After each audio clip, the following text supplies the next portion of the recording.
नमस्कार, आप देख रहे हैं आई इंडिया और मैं हूं डॉक्टर पंकज सिंह गौर। और आज आई इंडिया के स्टूडियो में खास मेहमान आए हुए हैं, आप सभी का परिचय कराते हैं। दरअसल मेदांता हॉस्पिटल लखनऊ से विशेषज्ञ डॉक्टरों की ये टीम आई हुई है और ये आज आपको बहुत कुछ बताएगी जिससे आपका जीवन का बहुत कुछ ताल्लुक रहता है। तो पहले हम परिचय कराते हैं।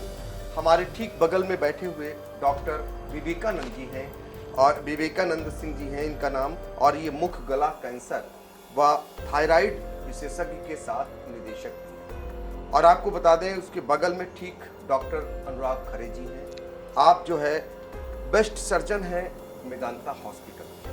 तो चलिए शुरुआत करते हैं, क्योंकि सभी जानते हैं कैंसर को लेकर के आज कितनी तेजी से बढ़ रही है बीमारी और कैसे लोगों को दो चार होना पड़ रहा है। तो आज जानने का प्रयास करेंगे कि इसका इलाज संभव है और कैसे संभव है इसका इलाज। तो शुरुआत करेंगे डॉक्टर विवेकानंद जी से।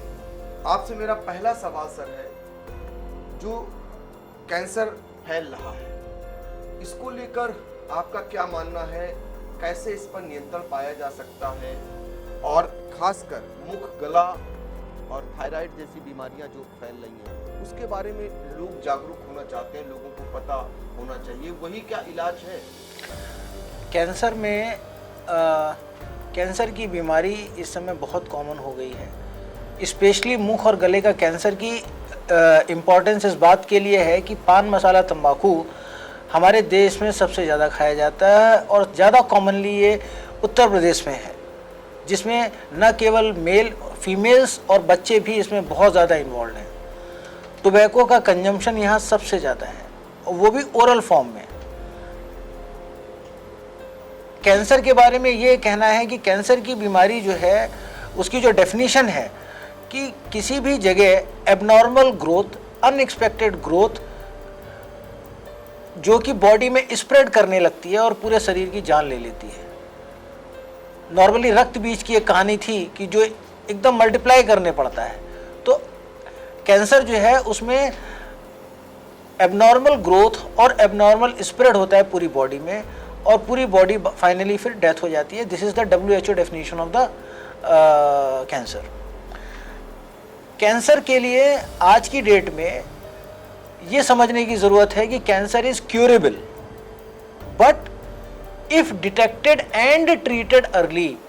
तो कैंसर की इलाज के लिए इलाज तो इम्पोर्टेंस है, लेकिन उसको हम जितना जल्दी पता करेंगे, हमें घबराने की ज़रूरत नहीं है कि हमको बायोप्सी बता दी गई और बायोप्सी छुरा लग जाएगा तो मरीज़ ठीक नहीं रहेगा और हम इसको कुछ दिन और इंतज़ार कर लें, पहले दवा देख लें। डरना एकदम लास्ट अवस्था में है जब हम कुछ नहीं कर सकते। शुरू की अवस्था में तो हमें फाइट करना है, शुरू की अवस्था में हमें अर्ली डायग्नोसिस लेनी है। अगर इसकी 4 अवस्थाएं हैं, स्टेज 1, 2, 3, 4। अगर शुरू की अवस्था है स्टेज 1 और 2, तो हम अर्ली इसकी बायोप्सी करते हैं तो इसका इलाज के रिजल्ट्स बहुत अच्छे हैं। जब ये 3 और 4 स्टेज में जाता है तब इसमें खर्चे भी बढ़ जाते हैं, साइड इफ़ेक्ट भी अच्छे होते हैं। बीमारी के इलाज में या तो हम दवा से इलाज करते हैं या हम ऑपरेशन से इलाज करते हैं, या तीसरी विद्या है इसमें रेडियोथेरेपी, उससे इलाज करते हैं। तो जब एडवांस होता जाता है तब हमको अपना ट्रीटमेंट और बढ़ाना पड़ता है और उसके साइड इफ़ेक्ट्स अच्छे मतलब ज़्यादा हो जाते हैं। और लास्ट अवस्था जो होती है 4, उसके 3 पार्ट हैं, 4A, 4B, 4C। 4A में हम ऑपरेशन करते हैं, 4B और 4C में ऑपरेशन नहीं करते हैं। 4B में जो डिजीज़ है वो ऑपरेशन के लायक नहीं होती और 4C के अंदर बॉडी में फैल जाती है। तो नॉर्मली 4B, 4C में ऑपरेट नहीं करते हैं। वहाँ इंसान की ज़िंदगी लिमिटेड है, आइदर इट इज़ 6 मंथ्स और 1 ईयर।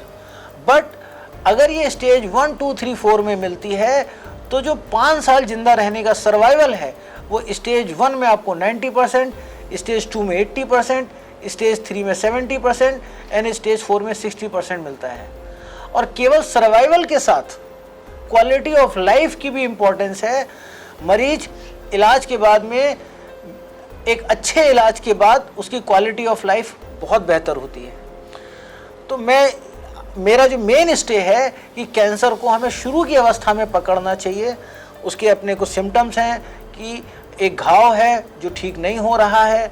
अगर 6 वीक से ज़्यादा उसको लग जाता है, वो घाव ठीक नहीं हो रहा है, तो उसको हमें बायोप्सी पे लेना चाहिए और घाव को कंफर्म करना चाहिए और अकॉर्डिंगली ट्रीट करना चाहिए।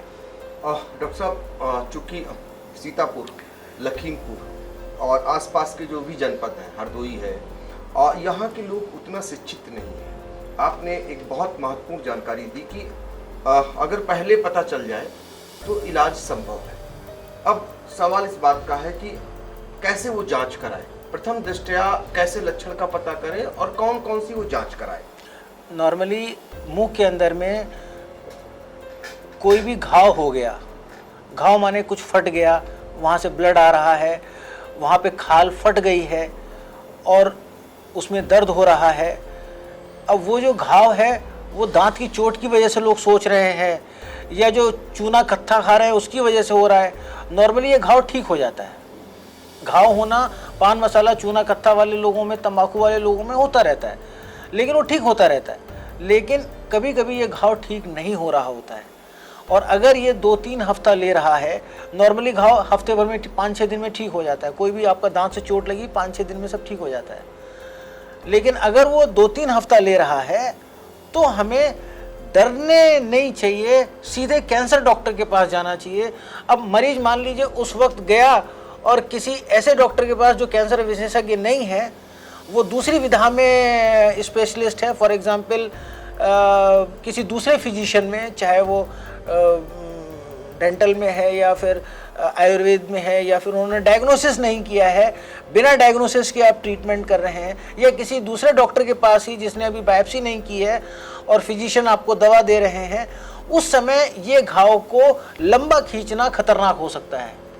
बिल्कुल। तो देखिए, बहुत महत्वपूर्ण जानकारी है। यदि आपके मुंह में घाव हो रहा है और वो ठीक नहीं हो रहा है तो आपको क्या करना चाहिए, कहाँ जाना चाहिए, क्योंकि वो कैंसर हो सकता है और हो भी रहा है। तो ऐसे में आप यदि समय रहते डॉक्टर के पास पहुंच जाते हैं, जांच करा लेते हैं, तो निश्चित तौर पर आपका इलाज भी संभव है।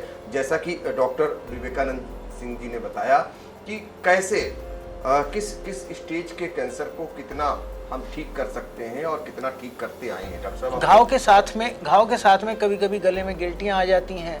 अगर गले में गिल्टी आ गई तो बीमारी तीसरी अवस्था में आ गई। तो जबान में घाव है, गले में लिम्फ नोड है, माने 3rd स्टेज। इसके अलावा मान लीजिए दांत हिल रहा है, घाव दांत पे है, घाव हड्डी पे है, तो उस घाव जहाँ पे है उसकी वजह से सिम्टम्स आएंगे। मान लीजिए आगे वाले जबान में है तो जबान आगे हिलाने में दर्द होगा।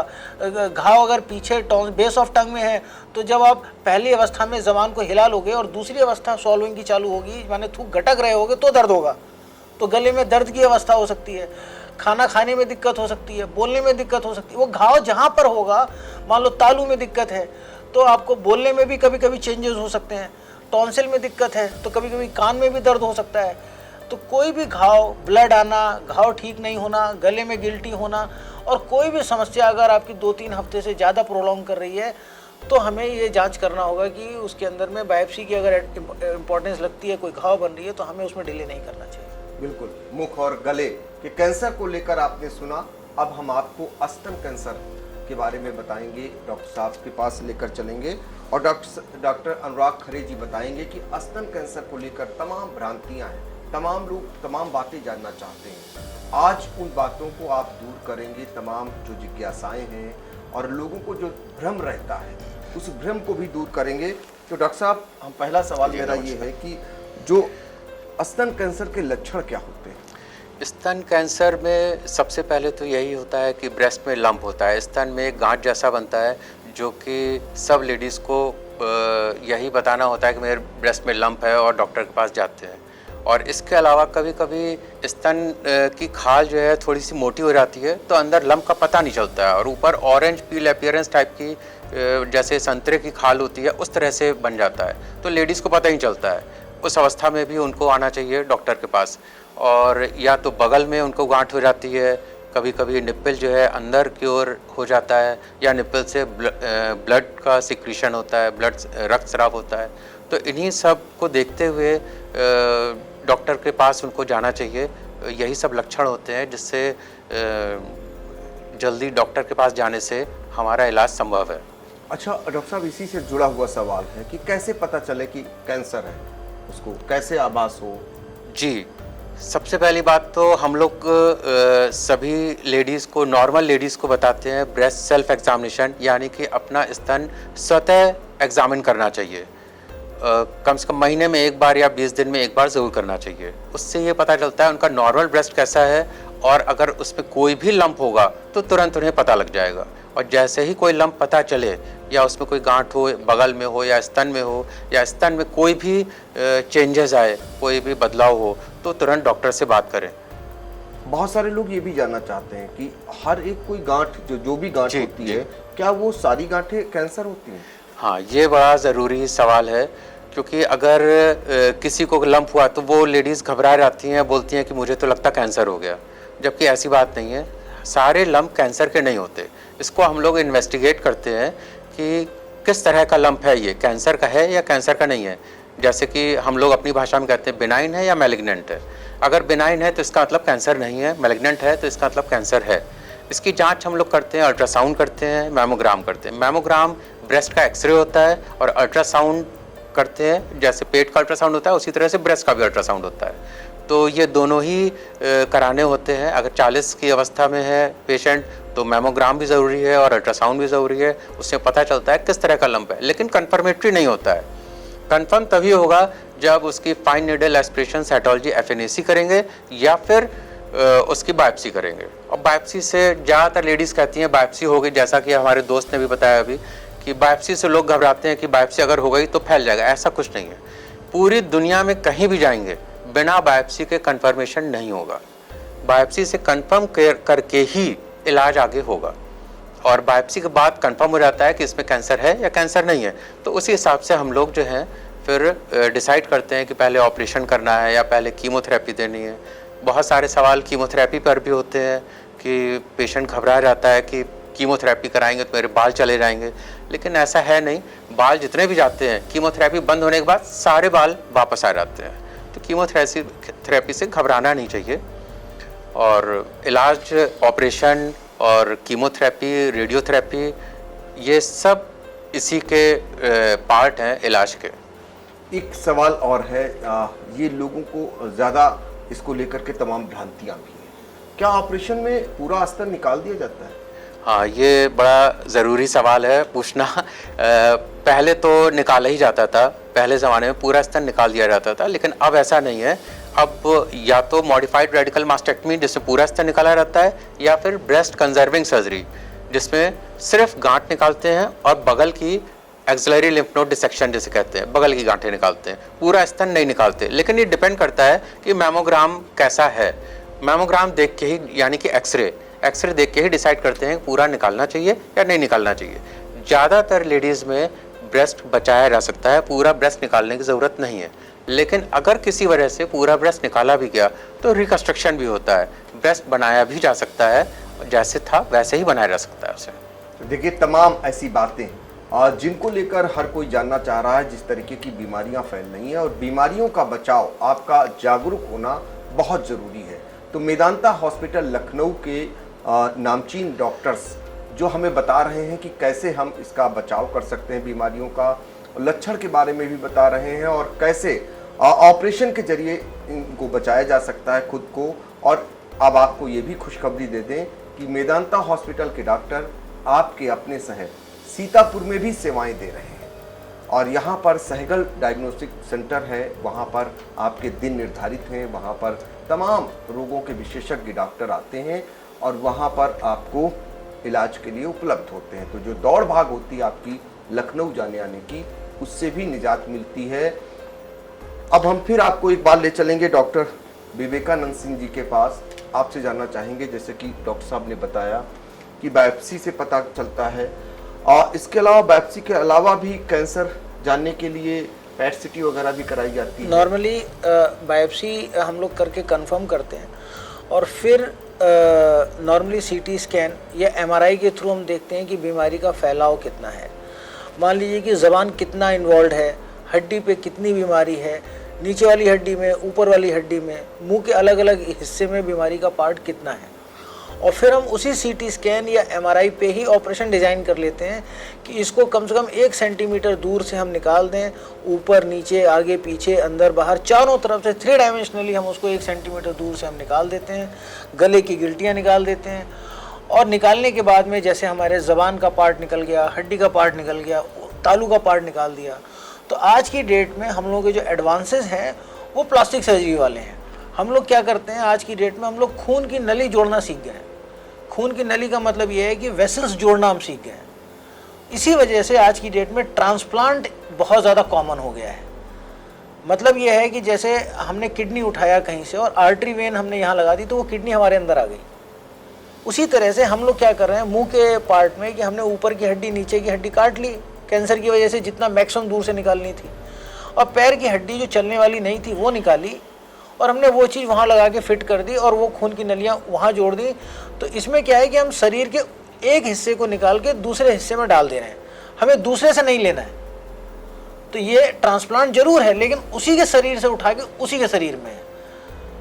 बिल्कुल, बिकॉज हम खून की नली जोड़ना सीख गए हैं। इससे फायदा ये है कि जो क्वालिटी ऑफ लाइफ मिलने वाली है, मतलब मरीज को खाने पीने बोलने में तकलीफ नहीं होगी, वो अपना दैनिक दिनचर्या कर सकता है, वो अपना कमा धमा सकता है, वो अपने परिवार के साथ चैन सुकून और खुशी की ज़िंदगी व्यतीत कर सकता है और वो अपने घर परिवार की जिम्मेदारी भी सस्टेन कर सकता है।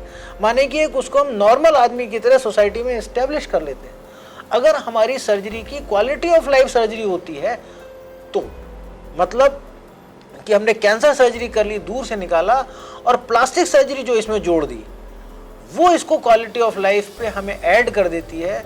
और जो हमारी फाइनली इसके 2 फायदे हैं। जब हम ऑपरेशन करके निकालने वाले हैं तब हम ये सोच नहीं रहे कि हमें कितना निकालना पड़ेगा, क्योंकि हम बनाना जानते हैं। अगर हमें बनाना नहीं आता तो हमको ये लगता है यार कि हम कितना काटें, कितना जोड़ें, कितना जोड़ें। जब हम पूरी चीज़ बनाने की ताकत रखते हैं, जिसमें पैर की हड्डी, फ्री फिबुला, थाई का फ्लैप जो कि 1 फुट लंबा फ्लैप है, 30 सेंटीमीटर, माने हम आधा क्या पूरा चेहरा बना सकते हैं। तो खाल में हम पूरा चेहरा बना सकते हैं। पैर की कम से कम 25 सेंटीमीटर की हड्डी हमारे पास है। यहाँ की हड्डी एक तरफ 7 सेंटीमीटर, 3 सेंटीमीटर, 7 सेंटीमीटर, तो 7 दूनी 14 और 3 17-18 सेंटीमीटर की हड्डी है, और हमारे पास हड्डी है 25 सेंटीमीटर। तो हम पूरी की पूरी नीचे की जॉ बना सकते हैं। इसी तरह से ऊपर की तालू है। इसके अलावा ओंठों को बनाने के लिए हाथ का रेडियल फ्लैप। तो मतलब आज की डेट में जो रिकंस्ट्रक्टिव सर्जरीज हैं वो हमारे मरीज को क्वालिटी ऑफ लाइफ दे रही हैं, और ये सारी एडवांस सर्जरीज हम लोग मेदांता में बहुत सफल इलाज के साथ कर रहे हैं। और हम ये एश्योर कर सकते हैं कि जो हम कहते हैं, जो त्रेहन साहब का विज़न है कि जो जेन्युइन खर्चे पे इलाज होना चाहिए और अफोर्डेबल प्राइजेस पे जो पेशेंट्स को हम क्वालिटी ऑफ लाइफ देना चाह रहे हैं वो हम लोग दे रहे हैं। और हमारे यहाँ सारी लेटेस्ट टेक्नोलॉजी, सारी लेटेस्ट मशीन, अभी हमारे यहाँ रेडियोथेरेपी की बहुत ही हाईएस्ट लेवल की मशीन आई है। तो जो क्वालिटी, इससे फ़ायदा ये है कि साइड इफ़ेक्ट्स कम हैं। तो हम लोग मरीजों को एक बढ़िया सर्वाइवल और एक good quality of life surgery अपने head and neck oral cancer के पेशेंट्स को दे रहे हैं। यही आप लोगों के साथ। बिल्कुल। तो मेदांता हॉस्पिटल क्या क्या सेवाएं दे रहा है लखनऊ का, ये डॉक्टर साहब हमें बता रहे हैं। आखिर में एक सवाल आप दोनों से मेरा एक है कि आपके पास तमाम मरीज आते होंगे, अब मुख और गला का जो कैंसर है वो ग्रामीण क्षेत्र में ज़्यादा फैल रहा है या शहरी क्षेत्रों में? बेसिकली ये दोनों ही पार्ट में इन्वॉल्व है और लाइफ स्टाइल चेंजेस दोनों तरफ हैं। पार्टिकुलर अटेंशन ऐसा नहीं है कि गांव में नहीं है या शहर में नहीं है, दोनों जगह इक्वली हैं। और जो ज़्यादा चीज़ें देखी जा रही हैं कि कम उम्र के लोगों में ये चीज़ ज़्यादा देखने को मिल रही है। 18 साल, 20 साल, 25 साल, 16 साल, इतनी यंग एज के पेशेंट्स में भी इसका सब्सटेंशियल मरीज आ रहा है। बेसिकली हम लोगों का यहाँ आने का मेन पर्पज़ यही था कि हम लोग यही कहें कि हमारे इतना बोलने से अगर एक आदमी भी कैंसर तंबाकू छोड़ देता है तो हमको लगता है कि हमने एक कैंसर के मरीज का इलाज किया। तो हमारे आने का मतलब है कि एक तो no tobacco please if at all it is possible. दूसरा, early detection of cancer is second most important part. और बात रही खर्चे और सारी चीज़ों से, तो हम यही कहेंगे कि हम उनको क्वालिटी ऑफ लाइफ देना चाहते हैं, और जो हमारे यहाँ का विज़न है उसमें कुछ सरकारी मदद भी हम लोगों को अवेलेबल है। बहुत सारी चीज़ें तो मैं नहीं कोट कर सकता बिकॉज गवर्नमेंट इज़ अपना चैप्टर है, बट फिर भी सरकार की ने बहुत सारी मदद की वजह से हम अपने मरीजों का भी बहुत पॉजिटिवली ख्याल रख पा रहे हैं। कुछ सीएम फंडिंग है या गवर्नमेंट के बहुत सारे हेल्प मिलते हैं जो हम लोगों की तरफ है, और हॉस्पिटल का एडमिनिस्ट्रेशन हम लोगों को बहुत ज़्यादा सपोर्ट करता है कि आप जितना भी जेन्युइन काम है वो हम लोगों को काफ़ी खुशी है कि हमारे मरीज हम लोगों की चीज़ों से एक अच्छी क्वालिटी ऑफ लाइफ जी पा रहे हैं। और बाकी आप लोगों का इतना स्नेह, इतना हमें ब्लेसिंग्स है कि I am highly thankful to my all patients. बिल्कुल।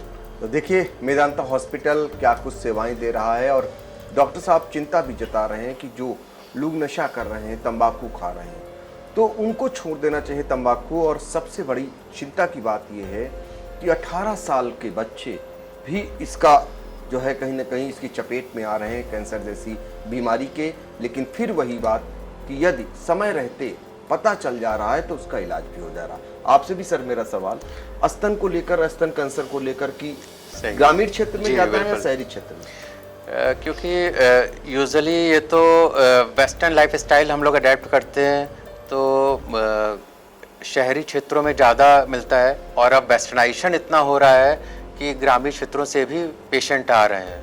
हमने यूजुअली जो कहा जाता है कि स्तन कैंसर 40 के बाद संभावना ज़्यादा होती है, लेकिन हमने जो यंगेस्ट पेशेंट ऑपरेट करी है वो 26 साल की।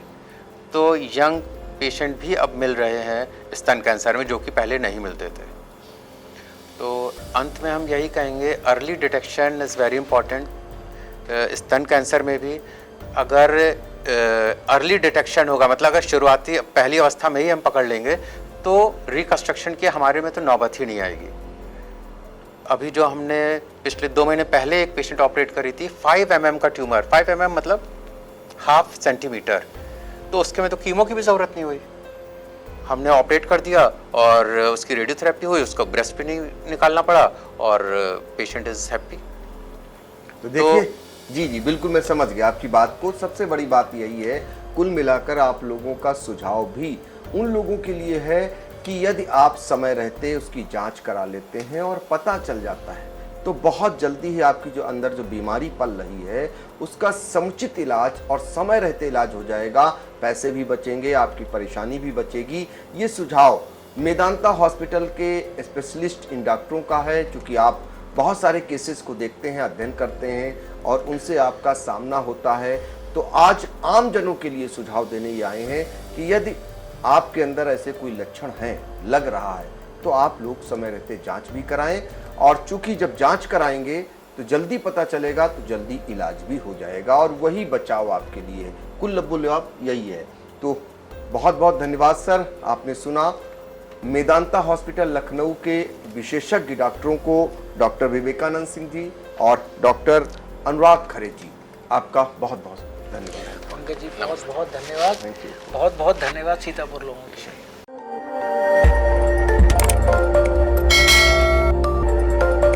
खबर आपकी, नजर हमारी। देखते रहिए आई इंडिया।